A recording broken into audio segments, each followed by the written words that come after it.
Let's be honest, one of the most attractive features in a beauty routine is contour. Why? Because its job is to create dimension on your face, but sometimes it can be super intimidating to apply it, and we don't know exactly where it goes. If you are using the proper tool and the proper color for your face, contouring is a breeze. So today I'm going to show you the contour brush that we have called the detail brush. You can see it is dual-ended on both sides. It has a pointed edge here, fabulous for any smaller areas like the inner corners of your eyes, going down the bridge of your nose, connecting your brow and the bridge of your nose together, or any smaller areas that you want to pay attention to. You also can use this brush as a full look on your face for blending and use a smaller end for eyeshadows. The other edge is going to be our placement with our contour. You can tell that all of its edges are going to be flat for a purpose. It is supposed to create a nice crisp line for your face and helping you show placement of your contour. Now, contour in general can be something that can be intimidating, but that is my job to make sure that you have the proper color for your skin tone and for matching your hair so that it doesn't look muddy.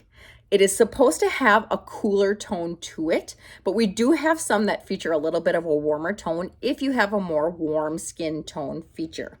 But that is my job to make sure that you have the proper color, but this job is to make sure that your placement is correct. So we're going to start with our contour in the edge of the cheekbones area. Now, where do we find how to put our contour on? Depends on what look you're looking for. As we mature, our placement gets a little bit higher on our cheekbone here because we want to draw the attention towards our hairline and up towards our eyes and not dragging our face down. With that youthful porcelain skin, if you're under 35, you can go right along that cheekbone here as well. Can't say that you can't do that if you're over 35, but you'll see as you mature that your skin does make a difference in its appearance where you place your products. And that is my job to continuously educate you on that placement. Now I'm going to take this brush here and I'm going to take the small one flat edge of my brush and I am going to dip into my contour. I'm going to just tap on the side just like we tap into all of our products, like so. And I'm going to start on my cheekbone area. Now, if you are looking for your cheekbone, if you do not have a prominent one, take the top corner of your ear and the corner of your mouth and pretend like there's an imaginary line right here. As we go down our face, we want to stop at the outer edge of our eye. And this is going to be our contour line area right here. Now, the great thing about this brush is you don't have to worry about going down too far because we're going to stamp or place that product right in that area right here. So I'm going to take my brush and I'm just going to tap my contour right along that cheekbone area. Now you can see that it's already given me that nice crisp line.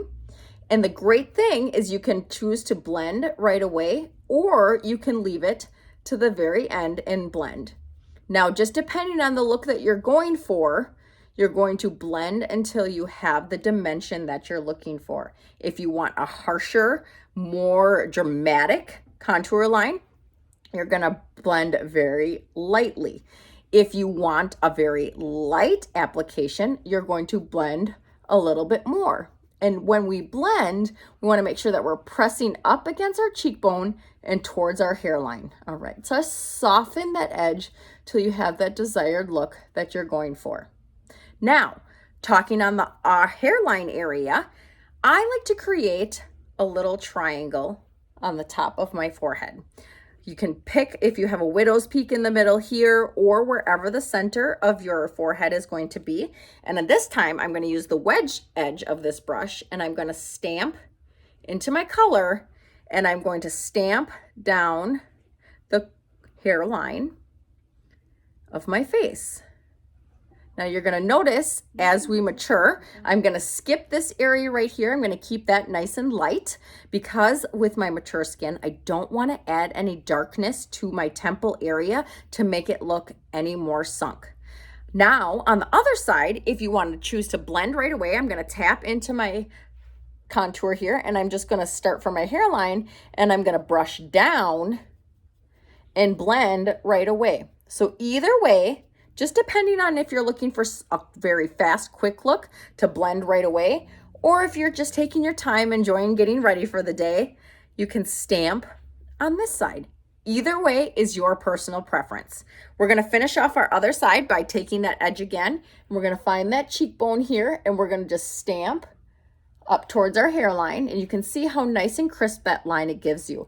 You can also tell that it has the perfect dimension for my face shape and tone, which is going to be a little bit warmer, and I'm going to blend up into that cheekbone right away, staying away from that lower jawline area. This is meant to be a highlighted area, and the cheekbone is meant to be dimension. Now, as we go along with any other contour, this is the typical contour that you can just have your everyday look. But if you are looking to glam up your look a little bit, some like to do their lips, some like to do their nose, some like to do along their jawline here. As we age, or if you feel like you have a little bit of extra skin underneath your jawline, we can create a look of eliminating that by using that contour color.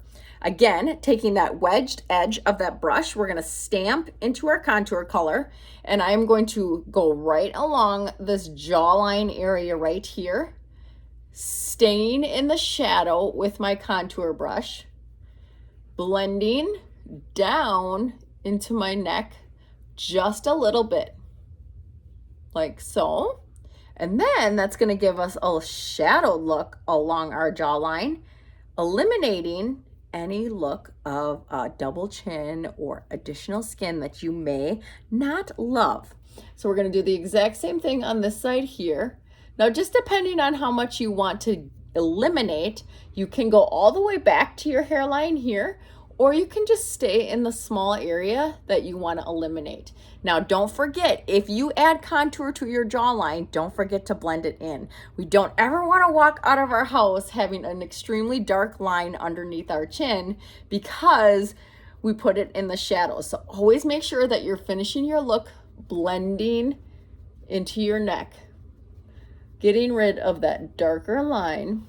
And then in the middle, I'm going to take this brush and I'm going to stamp right here and drag down this area right here, creating that dimension right there as well. So now you can see when you look at my face, I have a little additional contour along my jaw, adding that dimension to here, allowing my jaw to have a more chiseled look.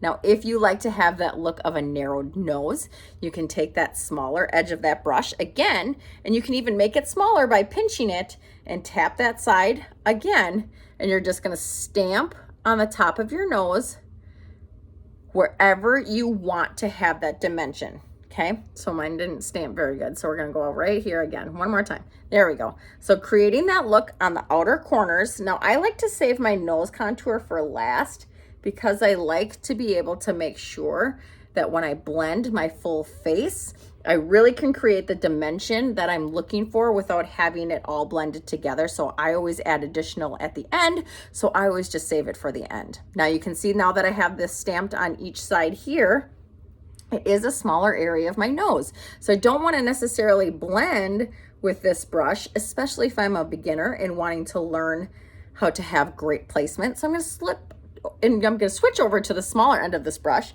and I'm just going to brush right that outer edge, softening that contour line. Now, like I said, I love to connect my brows with my nose area, and you can see just the different look and dimension that you get by having a little bit of contour in that corner of the eye. And it also allows that corner where you have your brightening shade to brighten a little bit more by darkening this outer corner just a little bit.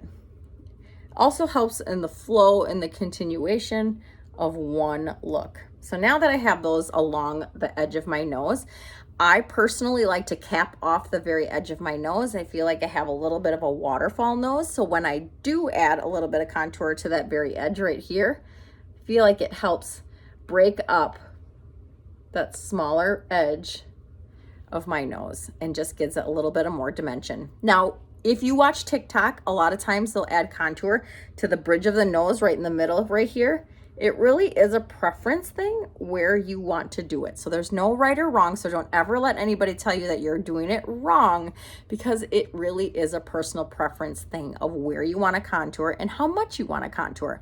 Now, if you are somebody that's looking to add volume to your lips, you can take this brush here and go on the edge again and go right along the very edge of your lip and blend that contour in. It's going to help give dimension to that bottom lip. If you're somebody that doesn't have much of a bottom lip, it can give you a whole new look by just adding a little bit of contour to the very bottom. Now, like I said, you can use this brush for your whole entire face. So once you have that contour on your look of your face, you can go back in with your highlight colors and you can blend the rest of your face in.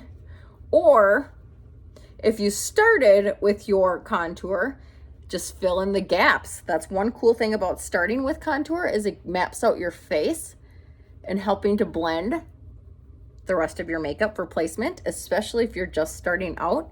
It's helpful to start with that contour line and then blend the rest of your makeup into your face. Now, I don't know if you noticed, but I didn't clean my brush at all. So going from that super dark brown to now my lighter highlight shade and not have any transfer. Now, to me, that is super amazing.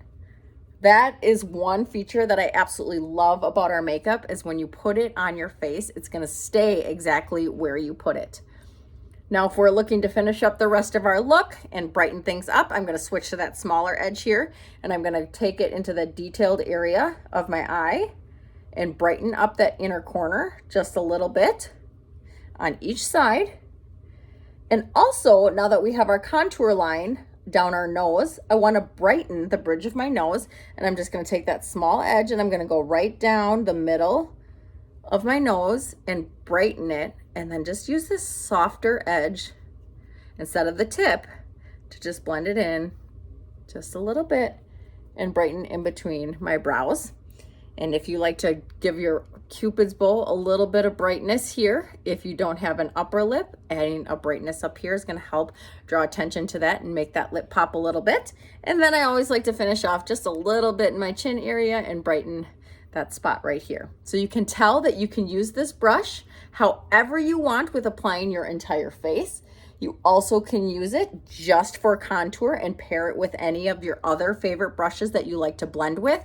But regardless, all of our brushes are going to be dual-ended and they all serve a purpose, whether it's alone or with a friend. So this is our detail brush. If you have any questions about this brush at all, please feel free to reach out and ask any questions.